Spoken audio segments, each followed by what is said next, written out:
Oh my god! Holy shit, he's out cold! Oh, well, predictions wrong off rip. What is going on, everybody? So UFC 314 just finished and more than lived up to expectations. That was an amazing card. I predicted that there was going to be finishes on every single fight, and that almost happened. I think there's only 2 fights that went to decision. So I'm going to be going through all of the main card and breaking it down. But real quick, before I get into the video, 93% of you guys aren't subscribed. So if you like UFC, influencer boxing, or pro boxing content, I post 3 to 4 times a week on this channel at least. So sub up. I appreciate you. Alright, so my predictions weren't great leading up to this card this time around, but I guess I can't get them every single time, because this fight was a good instance of it. The very first fight I'm going to be talking about was Krylov versus Reyes. Now, I did say that he was going to start early, which he does in all of his fights, and it didn't really play into his favor much, did it? Because he was swinging reckless right away. Who is driving around at 2 in the morning? Check their plates. Anyways, he was swinging, winging punches, and Reyes was just timing him over and over again, and then caught him with a beautiful straight left.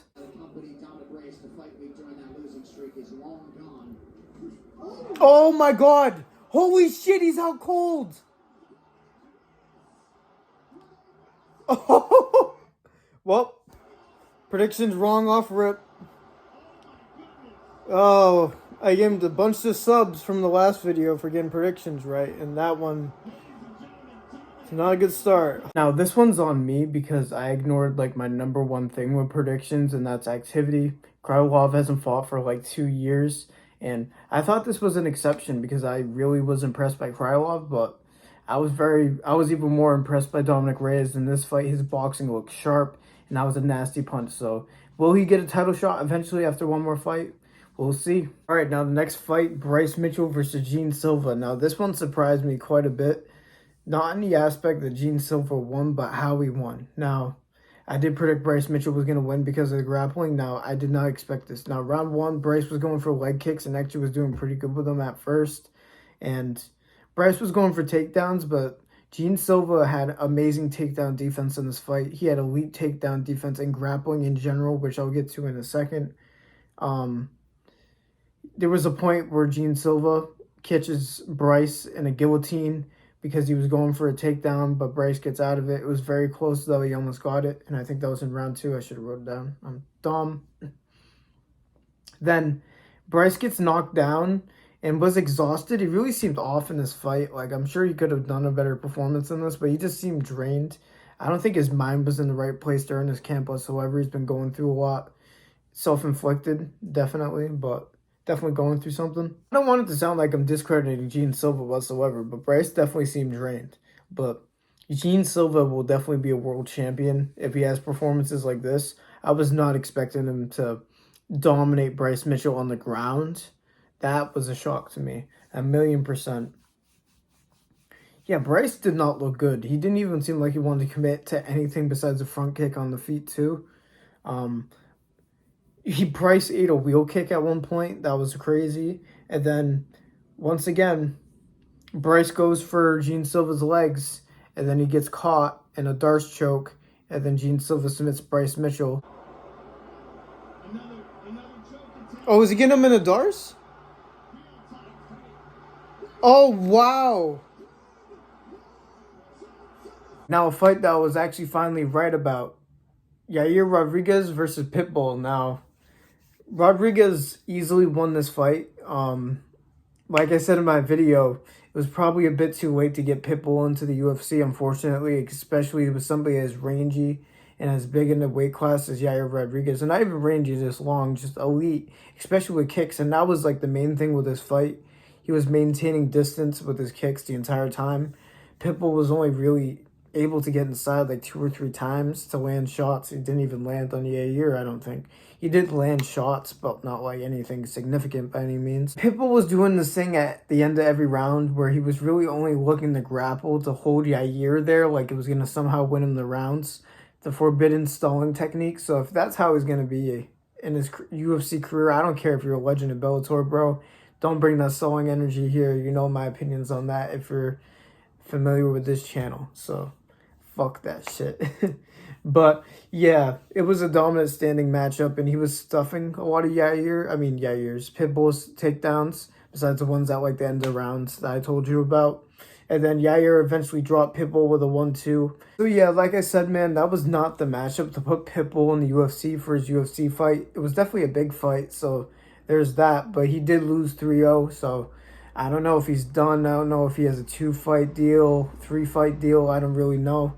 So we'll see. But we know that it shouldn't be on the level of Yair Rodriguez and maybe somebody around his size at the division, potentially. But yeah, Yair looked really good. And I don't really know what's next for him, but maybe up in the rankings, maybe working towards a title shot, maybe sometime soon. We'll see. Michael Chandler versus Paddy Pimblett. Now, I had a bold prediction for this fight. I thought that Chandler was going to rock Paddy in round 1. He was going to mess up the TKO and get submitted. Well, that's not exactly what happened. I actually do think that Paddy got caught by a pretty good right hand at the beginning of the fight, but at the beginning of the fight, Chandler was really only trying to hold up Paddy against the cage, knee him, wear him out. And then Paddy actually did this thing that I haven't seen before. He was up against the cage, and then he used a triangle to separate. So he would pull guard, and then he would have Chandler in full guard. And he would like use it to get up because obviously Chandler didn't want to get caught in triangle. So that was pretty creative by Paddy. But Paddy was dominant in this fight, man. He was dominant on the feet. Besides the first round, Chandler was doing good to get inside, but Paddy was doing a good job staying long with front kicks and all that. Good leg kicks by Paddy. I was actually pretty impressed by his leg kicks more than anything in this fight. Yeah, so Chandler got Paddy down at one point, and then he reversed position and then landed great ground and pound on Michael Chandler. Then Paddy catches Chandler with a flying knee early in round 3. Oh, flying knee. Oh my god, he's hurt. Holy shit. Paddy's going for it. Oh, but right hand from Chandler. Oh my god, that knee was nasty. Then Paddy chases Chandler down. As Chandler was hurt, he got Chandler down and started landing some nasty ground and pound. And he TKO'd Chandler in round 3 or 4. I can't really remember. It is so late. Oh, this is brutal.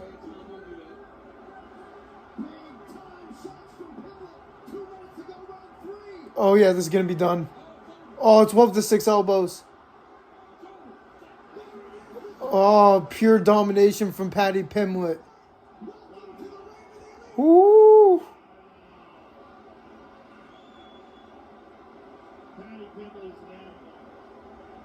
Hey, Paddy's legit. I know there's been a lot of chatter on whether if Paddy can be a champion or not. Maybe not at this division just because of Islam, but dude, Paddy is legit. He made that fight look easy. Yeah, Chandler isn't the greatest fighter, but he made it look easy. He dominated Chandler in that fight. So whatever is next, he said he wants Charles Oliveira. I think that's a cool fight, but who really knows? They could give him anybody in the top 5 and I'll be down with it because he belongs there for sure. All right, now the main event of the evening, Alexander Volkanovski versus Diego Lopez. I almost forgot his first name for a second. So Volk dominated in round 1, and he was just putting on way more volume than Diego Lopez. He even landed a takedown in round 1 and landed some great ground and pound. Then in round 2, Lopez just seemed very hesitant, like he couldn't get into the groove of things. Volkanovski was very fast and sharp. He was way better than I expected him to be in this fight for sure. Until at the end of round 2, Diego Lopez landed a big right hand that dropped Volk.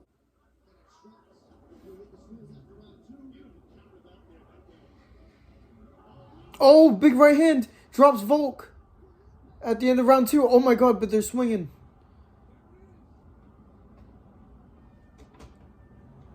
Holy shit, out of nowhere he drops Volk. Oh, Diego fired up now. He needed that. And round 3 is close, but I'd say Volk squeaked it out. Lopez started landing big shots in round 4. He landed a huge uppercut at one point that sent Volk stumbling back. And starts feeling it. He knows he needs to finish at this point, so he wins that round, but it's still 3-1 Volk in my eyes at that point. Then round 5 is a firefight. I probably would say that you could give it either way, but it could have even been Volk 4-1 because Volk still had a lot of volume in that round. And at the end of the fight, Diego Lopez wanted to have a Max Holloway and Justin Gaethje moment, but Volk wasn't having it. Smart decision because whenever Diego Lopez did get inside, he did land big shots or big shots just with by a little bit. So this was a very good card overall. This was a good fight. It was a bit dominant. There was a couple dominant performances. Dude, it is 2 a.m. I need to get this video done with. I am basically having a stroke with every sentence in this video. But yeah, Alexander Volkanovski is back on top of the world, and I'm happy for it. My prediction was wrong in this fight. I picked Diego Lopez by TKO, but hey, man, Volk is still at a high level.